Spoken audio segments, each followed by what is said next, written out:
Hi అండి. Hello నమస్తే అందరికీ. ఈ డబ్బులతోటి వచ్చింది అనుకుంటున్నారా? ఈ డబ్బు వల్ల ఎన్ని సమస్యలు వస్తున్నాయో నా అనుభవంతోటి మీకైతే చెప్తున్నానండి. ఈ డబ్బులైతే నాకు కావులే అండి. మేమైతే కొన్ని ఇవ్వాలి వేరే వాళ్ళకి. అమ్మ అయితే అప్పు తీసుకొచ్చింది. ఇక నేనైతే ఎవరి వాళ్ళకి ఇచ్చేస్తున్నానండి. ఎవరి వాళ్ళకంటే పొలం దున్నే వాళ్ళకి అండ్ ఇప్పుడు పొలం పెట్టుబడి ఉంటుంది కదా, వాళ్ళ కాడనైతే ఖాతా ఉంటుంది కదండి, వాళ్ళ దగ్గర అయితే తీసుకొచ్చిన. ఇక నేనైతే ఇవ్వాలి వాళ్ళకి. ఎందుకంటే నెక్స్ట్ ఎప్పుడైనా కావాలంటే మళ్ళీ ఉద్ధరిస్తారు కదా, అందుకే ఎవరి వాళ్ళకి ఇచ్చేస్తున్నా. ఇక మనం పొద్దుగాల నుంచి కష్టపడి ఈవినింగ్ వరకు కష్టపడేది ఈ డబ్బు కోసమే కదా. నెల రోజులు కష్టపడితే ఒక్కరోజు జీతం వస్తుంది. ఆ ఒక్కరోజు ఒక్క క్షణంలో జీతం అయిపోతుందండి.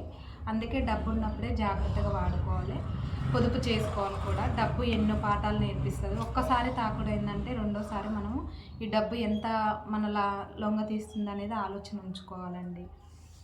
ఈ డబ్బు వల్ల లేని బంధాలు కలుపుతున్నాయి, డబ్బుతోటే ఉన్న బంధాలు విడిపోతున్నాయి. ఈ రోజుల్లోనైతే నీకంటూ కొన్ని పైసలు వెనకేసుకోవాలండి. ఎందుకంటే ఇప్పుడున్న జనరేషన్లో ఎప్పుడు ఏ టైం ఎలా అవుతుందో తెలియదు కాబట్టి నువ్వు ప్రతిరోజు కష్టపడతావు కదా, అందులో ₹1 నీ కోసం వెనకేసుకోండి. ముందు ముందు ఉన్న రోజుల్లో నీకు ఎప్పుడు ఎలాంటి టైం వస్తుందో తెలియదు. ఆ రూపాయి నీకు ఖచ్చితంగా ఉపయోగపడుతుంది. నీకు కాకుండా నీ పిల్లలు, నీ కోసం నమ్ముకున్న వాళ్ళకైతే ఖచ్చితంగా ఉపయోగపడుతుంది. అందుకే డబ్బును చాలా జాగ్రత్తగా పొదుపుగా వాడుకోండి. నేనైతే అనుభవంతో చెప్తున్నా. నాకైతే చాలా విధాలుగా నేను ఎంత కష్టపడుతున్నా అమ్మ నేనైతే.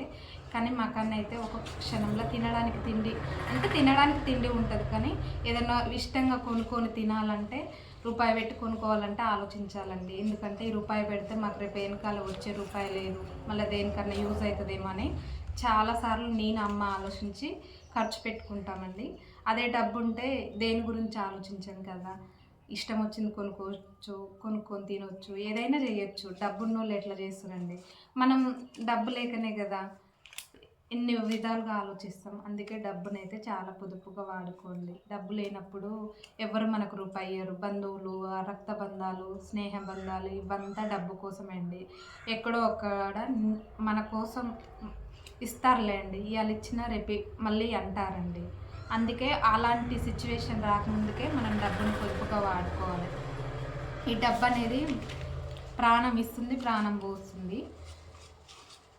నాకైతే చాలానే నేర్పిందిలేండి. డబ్బుతోటి అయితే ఎన్ని సమస్యలు ఫేస్ చేస్తున్నా. నేను పొద్దున్న లేసి ఈ డబ్బుతోటే ఫేస్ చేస్తున్నాను అనుకోండి.